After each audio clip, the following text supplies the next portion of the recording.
Halo movie addict tercinta di seluruh penjuru dunia, apa kabar?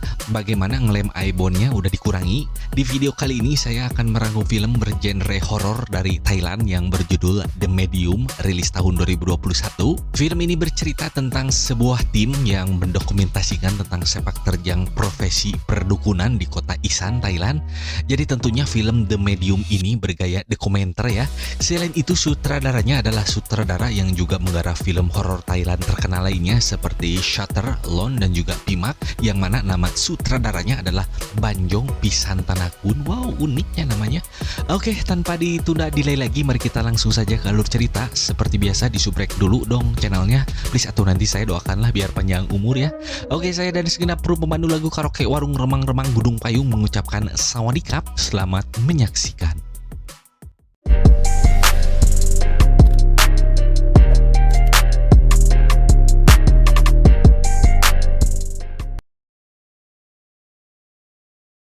Kisah dimulai dengan seorang dukun yang bernama Nim sedang diwawancara oleh sebuah tim yang terdiri dari beberapa pemuda, di mana karena kurangnya pekerjaan mereka memutuskan untuk mendokumentasikan kehidupan seorang dukun di sebuah daerah pinggiran kota di Thailand, sebut saja Desa Bojong Kenyot. Diceritakan Nim ini adalah seorang dukun atau paranormal terkemuka di desa tersebut, di mana ia bercerita bahwa dirinya telah dirasuki oleh seorang dewa, yaitu Dewa Bayan, sehingga Nim saat ini dipercaya oleh warga di sana memiliki kekuatan supranatural. Dewa Bayan ini dipercaya merupakan seorang dewa yang baik, di mana para warga Bojong Kenyot suka melakukan berbagai macam persembahan dan juga ritual agar ia selalu melindungi mereka. Selain itu, Nim juga bercerita bahwa Dewa Bayan mewariskan kekuatannya dengan cara hanya merasuki tubuh wanita sebagai perantara, yang mana bahwa dulu nenek beserta tantenya juga seorang mantan dukun, dan secara turun-temurun kekuatan tersebut diwariskan hingga kini kepadanya. Namun sebelum itu dikatakan bahwa setelah tantenya meninggal, Dewa Bayan pernah memilih tubuh kakaknya yang bernama Noi sebagai pewaris selanjutnya. Namun ia menolak, sehingga semenjak itu Dewa Bayan akhirnya menjatuhkan pilihannya kepada seorang Nim. ไอ้น้อยมันไม่รับย่าบายันก็เลยย้าย Lanjut bercerita, Nim berkata bahwa dirinya tidak pernah bercita-cita dan juga tidak menyangka akan menjadi dukun. Dulu saat ia pertama kali menerima kekuatan Dewa Bayan, ia mengalami kesakitan yang amat luar biasa sehingga pernah mencoba bunuh diri. Namun percobaan bunuh dirinya gagal dan akhirnya mengalami kesurupan sebagai pertanda bahwa Dewa Bayan telah merasuki tubuhnya. Lalu sampai sekarang Nim hanya bisa pasrah serta menjalani kesehariannya sebagai seorang dukun alias paranormal.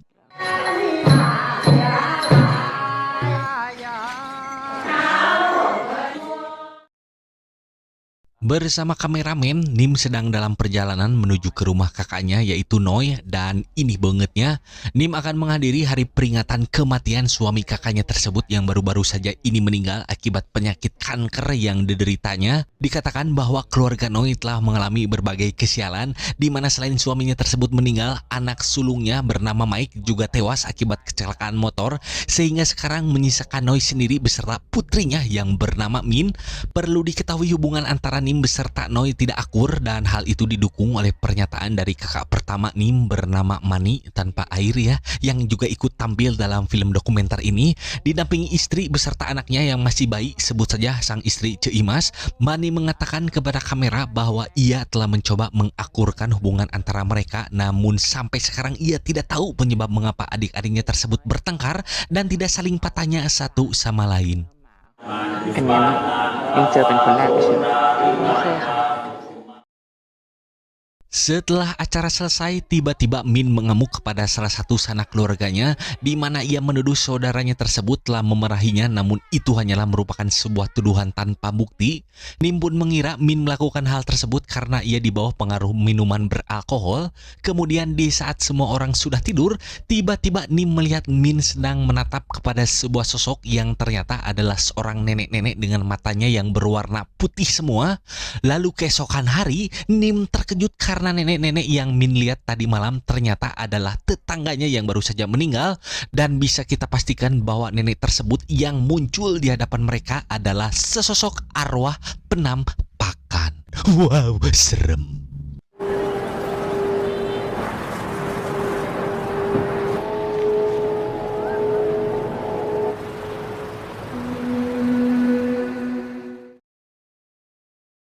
Merasa curiga dengan perilakunya yang aneh, Nim masuk ke kamar Min dan menemukan sebuah jimat penolak bala.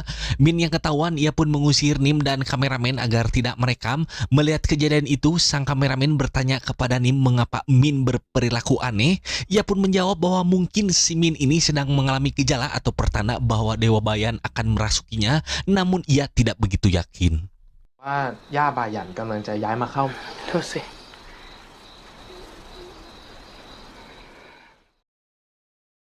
Beralih kepada Min, dalam kesehariannya ia bercerita bahwa setiap hari ia bangun jam 5 pagi, kemudian naik angkot jurusan Cisitu Tegalega dan sampai ke perusahaan tempat ia bekerja sebagai personalia. Ketika diwawancara kameramen, ia juga bercerita bahwa ia tidak percaya dengan hal-hal gaib, begitu juga dengan kemampuan Honda supranatural tantenya yaitu Nim, karena hal tersebut hanyalah omong kosong belaka. Sedangkan ibunya, Noi, ia mempunyai usaha UMKM kecil-kecilan di mana ia mempunyai sebuah toko yang menjual daging anjing di Pasar Ciroyom, cabang Thailand. Noi pun bercerita pengalamannya ketika berumur 20 tahun saat Dewa Bayan akan merasukinya. Saat itu ia merasakan sakit yang amat sangat dan mengalami haid atau menstruasi selama 5 bulan. Kemudian dengan gejala tersebut, dulu tantenya pun berkata bahwa Noi akan mewarisi kekuatan darinya. Namun karena ia bercita-cita menjadi seorang pemain Smackdown, maka Noi pun menolak. Lalu bahkan demi agar tidak menjadi dukun, ia berpindah keyakinan sehingga akhirnya Dewa Bayan merasuki tubuh adiknya dan menjadikan Nim sebagai the next paranormal. คนก็ไม่รู้ว่ามันเกิดอะไรขึ้นพอหลังจากนั้นนะย่าบายันก็ย้ายไปเข้ากับน้องสาวป้าก็เคยนิ่มมันแหละช่วงนั้นน่ะไอ้นิ่มมันไปเรียน Setelah seharian bekerja, Min menghabiskan waktu dengan berpesta bersama temannya. Namun di sela-sela itu, sang kameramen sempat mewawancarai teman Min. Ia berkata bahwa baru-baru ini ia merasa aneh dengan perilakunya. Ia pun memperlihatkan video di mana Min sedang asik bermain di tempat permainan anak-anak dan terlihat gembira sekali seperti layaknya anak kecil. Kemudian setelah berajujing ria karena terlalu mabuk, Min pun malah menginap di kantornya. Pagi hari tiba, ia merasa malu karena kantornya tersebut sudah ramai. Namun tiba-tiba di balik roknya meneteslah darah yang jumlahnya cukup banyak. Bahkan setelah ia ke toilet, darah dari organ vitalnya tidak mau berhenti dan terus mengalir. Sesampainya di rumah, sang ibu merasa khawatir dengan kondisi Min yang apabila dibiarkan maka persediaan softtek selama sebulan akan cepat habis olehnya. Minเป็นไรอ่ะ Dengan kondisi Min yang mengkhawatirkan, Noi akan mendiskusikannya dengan Mani yang malah sedang asik berkaraokeria dengan para PL di warung remang-remang terdekat. Mani berkata kepada Noi bahwa kondisi Min saat ini mirip dengan kondisi saat Nim dulu ketika ia pertama kali kerasukan Dewa Bayan. Mani pun menyarankan agar Min melakukan ritual dan menerima keadaannya sekarang. Namun Noi menolak serta tidak ingin putri satu-satunya tersebut nanti akan menjadi dukun. Kembali ke Min yang ternyata kondisinya semakin parah di mana ia merasakan sakit pada perutnya. Lalu ketika ia di perjalanan pulang, melihat Min yang sedang kesakitan, seorang nenek-nenek berkata kepadanya untuk mencoba tetap tenang. Namun alih-alih berterima kasih, Min malah menjadi marah kemudian menamparnya sehingga ia diturunkan dari angkot yang sedang ditumpanginya. Di Thailand emang ada angkot ya? Maksudnya ya pokoknya semacam kendaraan umum lah ya. Maklum, atuh belum pernah kesana saya mah. Bukannya nggak sempat atau nggak ada waktu, tapi nggak ada ongkos seperti biasa ya. 我เหี้ยมึงอ่ะให้มันตายหมดไปเพื่อไล่กูลงจากรถคนเหี้ย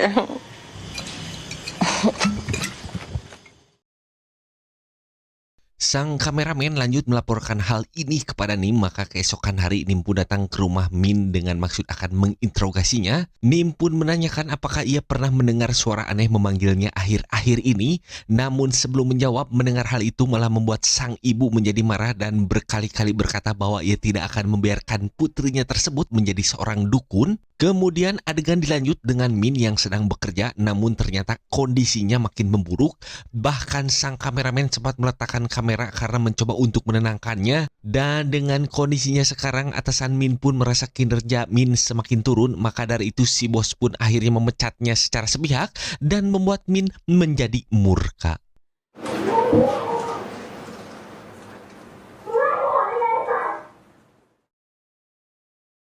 Setelah dipecat, keesokan hari Min malah kembali bekerja sehingga membuat si bos menjadi marah lalu mengusirnya. Dan ketika si kameramen bertanya alasan mengapa Min dipecat, si bos pun memperlihatkan hasil rekaman CCTV di mana terlihat ternyata Min sedang mengijut pria-pria di berbagai ruangan di kantor dan hal itulah alasan mengapa ia dipecat. Kemudian lanjut pada suatu malam Min sudah ditemukan tidak sadarkan diri di toilet rumahnya, di mana ternyata ia mengalami kesurupan dan melakukan percobaan bunuh diri. Min pun dilarikan ke rumah sakit, lalu Nim datang untuk melihat kondisinya. Nim memberitahu kepada Noi bahwa Min melakukan hal tersebut bukan karena kerasukan Dewa Bayan, melainkan kerasukan oleh sosok arwah jahat yang entah mengapa mengincarnya. Melihat kondisi Min yang sudah terlalu parah, Noi meminta Nim untuk melakukan upacara ritual agar anaknya tersebut bisa diselamatkan. Akan tetapi Nim menolak dan malah meninggalkan mereka begitu saja. ก็สิ่งที่อยู่ในตัวมันตอนนี้บ่แม่นยาบายันไอ้มิงมันหับขันบ่ได้ดอกมันนิดมากกับกู Bersama Mani selepas dari rumah sakit, ternyata Nim pergi ke rumah Noi dan sedang mencari-cari sesuatu di rumahnya. Ia langsung masuk ke kamar Mike, anak Noi yang sudah meninggal. Dengan ilmu kebatinan yang ia punya, Nim tiba-tiba menyangkut pautkan keadaan Min saat ini dengan kematian Mike, yang ternyata ia meninggal bukan karena kecelakaan motor, melainkan bunuh diri. Nim langsung pergi ke tempat di mana Mike meninggal dan ternyata di sana ditemukan sebuah pohon dengan bekas tali yang terputus, yang mana bisa kita simpulkan bahwa Mike mati dengan cara gantung diri. Nim pun langsung mendoakan kematiannya serta berharap agar Mike tidak membawa Min ke alam baka seperti dirinya. Jadi intinya mah kalau mati ya mati aja sendiri, jangan ngajak-ngajak gitu ya. Oke, lanjut. Esok harinya kondisi Min sudah agak membaik dan sudah bisa dibawa pulang ke rumah. Noi yang merasa Nim tidak akan menolong anaknya, dengan putus asa ia membawa Min kepada seorang dukun lain agar bisa dilakukan upacara ritual. Namun saat melakukannya, tiba-tiba Nim datang dan menghentikan upacara tersebut karena ia menganggap hal ini berbahaya, di mana dengan kondisi Min yang saat ini sedang lemah, jika dilakukan upacara ritual dikhawatirkan arwah lain bisa merasuki tubuh Min serta malah memperparah kondisinya. Lalu di saat mereka beradu mulut, tiba-tiba Min merampas kamera lalu memukulkannya berkali-kali kepada ibunya sendiri. Dengan kejadian tersebut membuat semua orang yang ada di tempat itu seketika menjadi kaget. Namun berbeda dengan Min yang tidak peduli dengan reaksi orang-orang di sekitar dan malah pergi berlari kencang yang entah kemana tujuannya.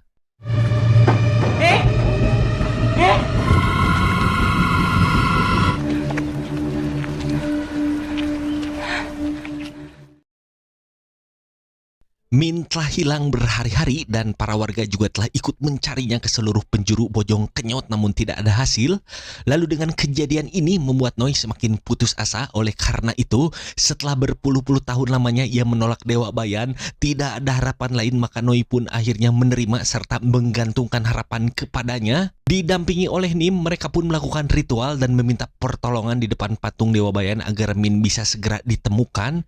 Kemudian pada suatu hari Noi mendatangi kantor polisi, di mana katanya mereka berhasil menemukan jejak digital seorang Min.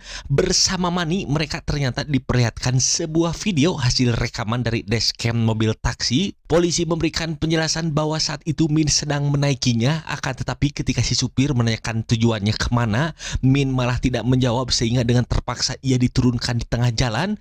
Dan di video Noi bisa melihat setelah Min turun dari taksi lalu berjalan menjauh, aneh bin goib ketika si supir memutar balikan taksinya, tiba-tiba Min kembali muncul di depan mobil seperti layaknya sebuah sosok penampakan, yang mana hal ini membuat Noi dan juga Mani merinding saat menonton, terutama pada bulu baoknya.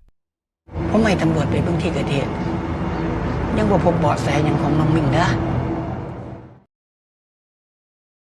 Di tempat Mike bunuh diri, Nim melakukan upacara ritual, namun kali ini ketika ia memecahkan sebuah telur, keluarlah cairan berwarna hitam yang menandakan bahwa hal ini adalah sebuah pertanda buruk. Dengan kemampuan terawang yang ia curi dari Roy Kimochi, entah bagaimana, dan tiba-tiba Nim bisa menyimpulkan bahwa keadaan Min saat ini ternyata tidak ada hubungannya sama sekali dengan si Mike. Maka dari itu, dengan mengikuti naluri dukunnya, ia langsung pergi ke sebuah hutan dan menemukan sebuah gedung yang sudah lama terbengkalai. Namun entah itu gedung apa karena bertuliskan huruf Thailand, dan saya tidak paham apa tulisannya juga karena tidak ada subtitlenya sih. Malu bantu film bajakannya. Oke, lanjut. Nim melihat keadaan sekeliling di mana ia melihat bekas sesajen dan juga bangkai burung. Namun tak lama ia kaget melihat sesosok gembel sedang terbaring, yang ternyata sosok tersebut adalah Min, si anak hilang yang selama ini dicari-carinya. มิงตื่นลูก ต้องไปสวดมนต์อ้อนวอนท่านอีกสักทีหนึงตอนนี้หลายๆอย่างมันก็เริ่มชัดเจนขึ้นมากแล้วล่ะ Dengan ditemukannya Min, Nim berniat pergi ke tempat patung Dewa Bayan dan akan melakukan persembahan dengan harapan agar Min senantiasa dilindungi olehnya. Namun saat sampai, hal buruk terjadi karena ternyata patung Dewa Bayan telah dipenggal kepalanya oleh seseorang sehingga Nim pun menjadi tidak karuan. Setelah itu ia mendatangi Min yang saat ini sudah dalam keadaan kerasukan, di mana tanpa rasa malu tiba-tiba ia membuka baju dan juga kutangnya lalu ingin memperkosa pamannya sendiri. Melihat hal itu, Nim dengan sigap langsung meruqyah dan bertanya siapakah sosok arwah yang berada di dalam tubuh Min. Nim pun bertanya, "Siapa kamu? Keluar kau, setan!" Pih! Anjir, muncrat deh. Usaha Nim ternyata tidak berhasil karena Min masih saja berkata tidak karuan. Oleh karena itu mereka pun mengikatnya dengan seutas tali agar Min tidak akan bisa melakukan perbuatan aneh lainnya.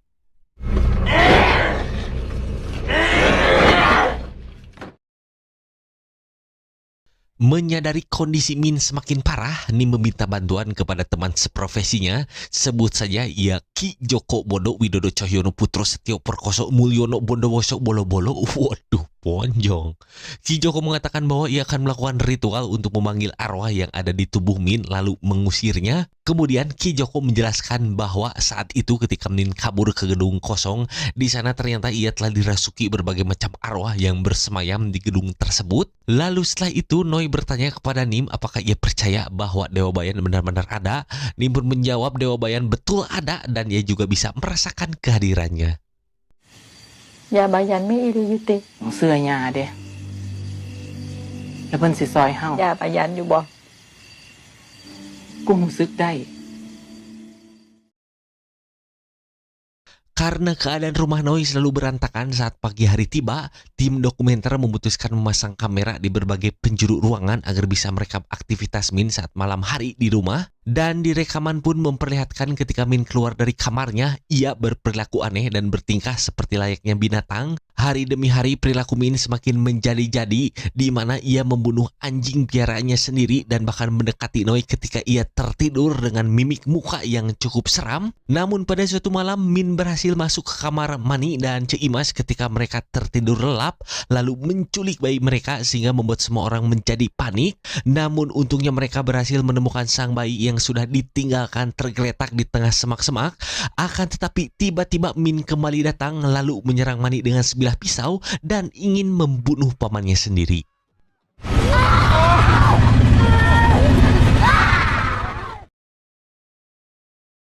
Keesokannya karena Noi sudah berhari-hari tidak bertemu dengan Nim, maka ia pun mengunjungi rumahnya. Namun pintu rumahnya tersebut terkunci dari dalam sehingga para tetangga pun membobolnya agar Noi bisa masuk. Di dalam rumah Noi tiba-tiba terkejut karena ia melihat sesajen kepunyaan Nim sudah berantakan, lalu menemukan tubuhnya yang ternyata sudah terbaring tidak bernyawa. Dan inilah akhir kehidupan sang dukun yang saya kira akan bisa membebat habis para jurig. Namun ternyata ia harus mati yang entah bagaimana dan apa penyebabnya.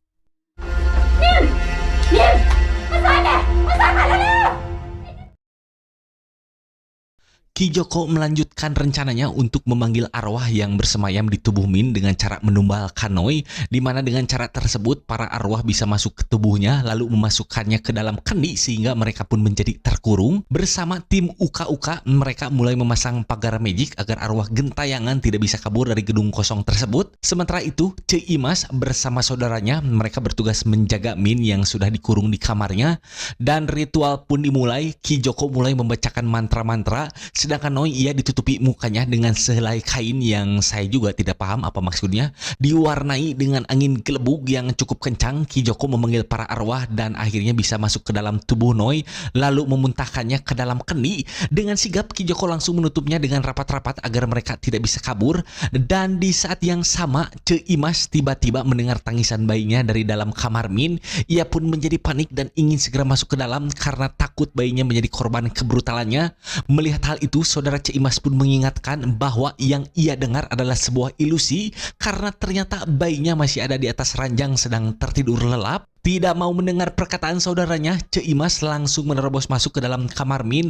Namun seketika itu juga ia terkejut karena ternyata suara tangisan bayi berasal dari mulut Min, yang mana berarti Min telah berhasil memperdayai Ceimas dengan menirukan atau mengimpersonate tangisan bayinya agar bisa keluar dari kamar tersebut. Dan mimpi buruk pun terjadi karena Min berhasil membunuh mereka semua, bahkan sang kameramen juga ikut menjadi korban.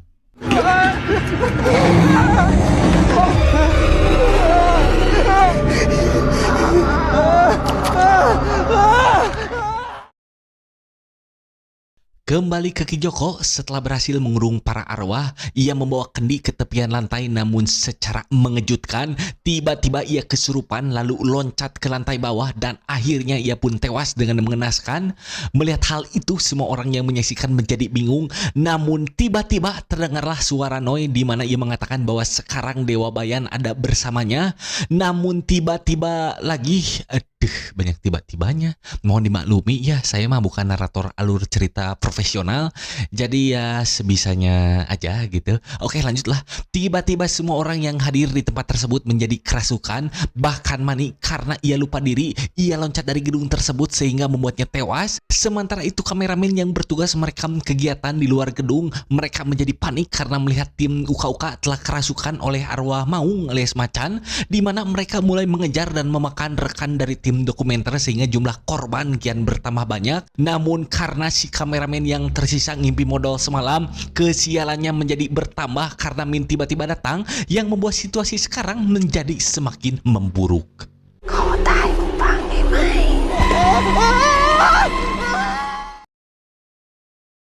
Kembali ke dalam gedung, sang kameramen terakhir semakin panik karena ia melihat Min bersama pasukan macannya telah berhasil masuk ke dalam. Ia pun segera bersembunyi dan mengganti kameranya ke mode infrared. Dalam kegelapan, ia melihat Min menghampiri ibunya yang mengaku bahwa Dewa Bayan sekarang ada bersamanya. Noi mengucapkan mantra-mantra agar Min menjadi sadar, namun usahanya tersebut sia-sia karena Min malah mencekik dan membanting ibunya, sehingga Noi kembali ke alam sadar dan menjadi dirinya sendiri. Tak lama setelah itu, Min menyiramkan bensin ke tubuh Noi yang berarti ia akan dibakar hidup-hidup. Namun sebelum melakukan hal itu, Min menyadari kehadiran sang kameramen terakhir yang sedang bersembunyi dan tengah ketakutan. Oleh karena itu, ia pun segera dibunuh lalu melanjutkan kembali perbuatan kejinya, yaitu membakar hidup-hidup ibunya sendiri.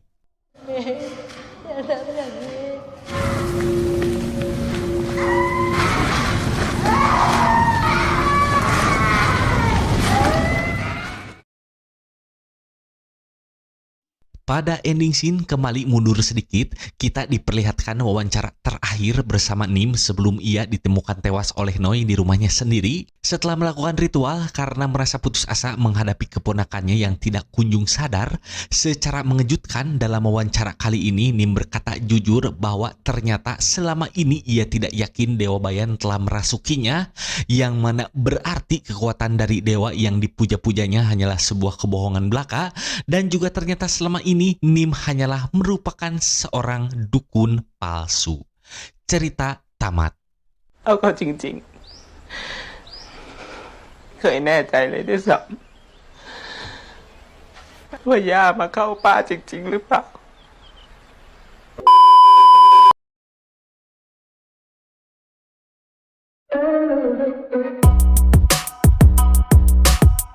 Oke, pada ending yang menggantung ini kita dibuat bertanya-tanya bagaimana sih Nim meninggal?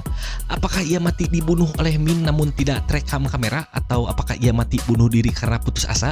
Atau mungkinkah ia terkena azab disantet kliennya sendiri akibat membuka praktek dukun palsu? Hanya sutradara lah yang tahu. Oke, segitu saja video kali ini. Terima kasih sudah menonton. Tetaplah berjaya di darat, di laut maupun di udara. Sampai jumpa di video berikutnya. Salam olahraga.